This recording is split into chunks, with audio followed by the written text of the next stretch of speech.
Hello, good morning. I am Dean, your online marketing coach, and I'm here once again to answer an inquiry or a question coming from Shirley. Okay, at yung question niya ay simple lang ganito. How will I win customers online? Well, particularly sa social media. Okay? Now, pwede ko siyang sagutin. May mga basics tayo kumbaga, na pwedeng sundan para lumakas ang ating online presence and so that we can win customers online. One would be, first, yung priorities mo. Ano ba yung gusto mong gawin muna? Gusto mo ba magbenta ng produkto? Or gusto mo bang mag-promote ng service? Or magpakilala ng anumang bagay? Or ng establishment? Ganyan. Or ng resto, depende. You should set your priorities kung ano yung gusto mong gawin online. Okay? And then, ang susunod niyan is, in terms of marketing, syempre, una nating pinapakilala sa ating mga kaibigan, sa relatives, yung circle natin.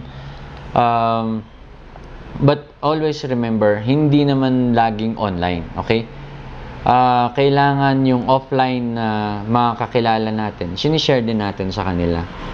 Mistake kasi yung iniisip natin ngayon na hindi bali, post ko na lang sa Facebook, okay na yan.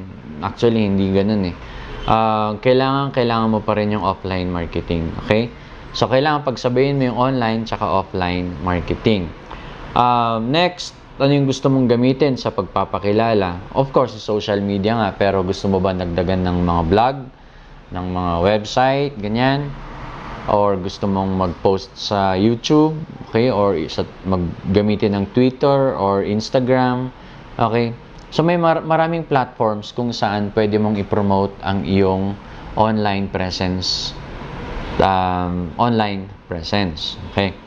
Now, susunod dyan would be look at your online reviews. So, kung may pinost kang product, huwag mong isnabin yung mga reviews, okay? At the same time, kung merong mga conversations or mga comments, tignan mo mabuti. Pag-aralan mo yung mga yan. Also, nakalagay dito is, binabasa ko yung notes ko. Yung lahat ng nangyayari sa page mo, okay, dapat nakikita mo, okay, ilan yung visitors, ilan yung numbers of likes and shares, ganyan. And then lastly, ang pinaka-importante sa lahat is you must be consistent kung saan ka, kung ano yung pinopromote mong product or service or event. Okay, dapat consistent ka muna sa isang produkto. So for example, pag ang binebenta mo ay ang product mo, for example, ay wines.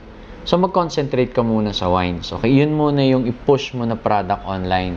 Huwag ka munang dumagdag ng like, meron kang wines and dadagdagan mo kaagad ng kung ano-anong product na kinuha mo sa iba't ibang sources. So, hindi ka makakabuo ng following. So, dapat you must be consistent doon sa produkto, doon sa binibuild mong product na ibebenta online. Yun yung number one na dapat natin gawin. You must be consistent sa products natin. So, parang sa part namin, for how many years, naghanap kami ng kung ano-anong product na binebenta namin online. From cookies to wood carvings to lahat na ng mga nasa bahay na pwede naming ibenta, nilagay namin lahat sa isang online shop. Napansin namin na hindi siya gaano pinapansin kasi parang magulo nga yung presentation. Now, nung nag-concentrate kami sa handcrafted flowers, doon kami nagkaroon ng maraming kliyente. Okay? Kasi napansin namin na madami palang tao na may gusto sa handcrafted flowers.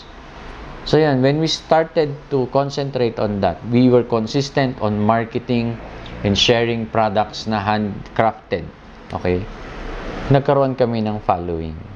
So, from there, syempre may competition pa rin yan pero pag consistent ka kasi, na yun yung pinopost mo, parang nagiging master ka dun sa craft na yan. Okay? And on that note, we were winning customers on our side kasi nakikita nila na parang yun at yun at yun of course, yun at yun, innovations ang pinopost namin online. So yan, yun ang pwede kong mai-share, Ma'am Shirley, na pag kayo rin ay mag-online marketing, please do try to be consistent na magbuo muna kayo ng particular na following nyo on a certain product. And then from then on, pwede na kayo mag-expand pa unti-unti, dagdagan nyo pa unti-unti. But in the meantime, you must be consistent in marketing a single set or sets of products. So with that, thank you very much, Ma'am Shirley, and I hope that I have answered your question in my own little way. Bye.